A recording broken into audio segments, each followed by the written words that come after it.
पाहिजे होतं का आपण? दादा जा ना खाली, दादा जा ना खाली, अटकलाय तो. आणि के जाईल हवा भरली ना.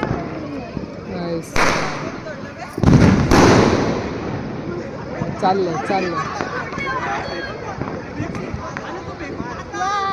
वरती आहे असं आम्ही गेला माहिती शेवटी.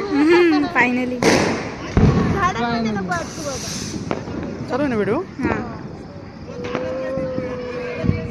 ऋषभ भैया पाहिजे खाली तिकडे. गेलं वा वा वा वा वा वा वा.